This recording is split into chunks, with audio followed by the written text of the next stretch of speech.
यवतमाळ शहर आणि जिल्ह्यात अवघ्या 24 तासांच्या कालावधीत 2 खुनांच्या आणि 2 प्राणघातक हल्ल्याच्या घटना घडल्याने कायदा सुव्यवस्थेचा प्रश्न ऐरणीवर आला आहे.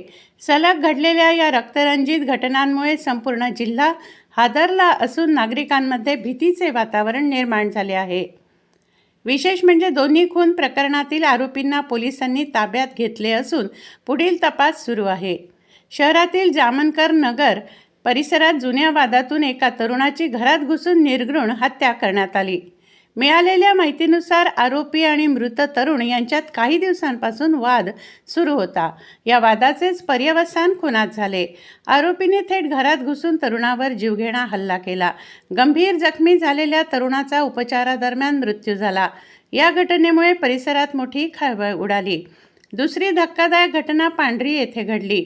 किरकोळ कारणावरून झालेल्या वादातून एका मुलाने आपल्या वृद्ध वडिलांवर लोखंडी रॉडने हल्ला केला.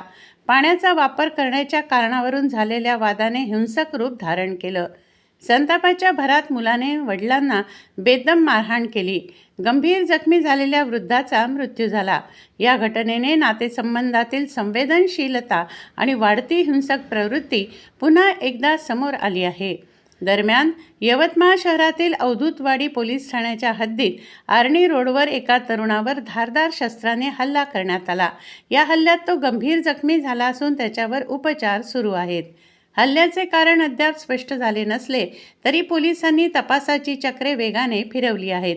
याच कालावधीत दिग्रस येथेही जुन्या वादातून एका तरुणावर प्राणघातक हल्ला करण्यात आला. आरोपींनी त्याच्यावर जीवघेणा हल्ला करून गंभीर जखमी केलं.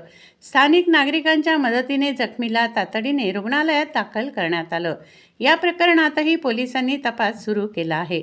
सलग घडलेल्या 2 हत्या आणि 2 प्राणघातक हल्ल्यांच्या घटनांमुळे यवतमाळ जिल्ह्यात खळबळ उडाली आहे. वाढत्या गुन्हेगारी घटनांमुळे नागरिकांमध्ये अस्वस्थता निर्माण झाली असून पोलीस प्रशासनासमोर कायदा सुव्यवस्था कायम राखण्याचे मोठे आव्हान उभे ठाकले आहे. पोलिसांनी सर्व प्रकरणांमध्ये आरोपींना ताब्यात घेत तपास सुरू केला असून घटनांमागील नेमकी कारणे शोधण्याचे काम सुरू आहे.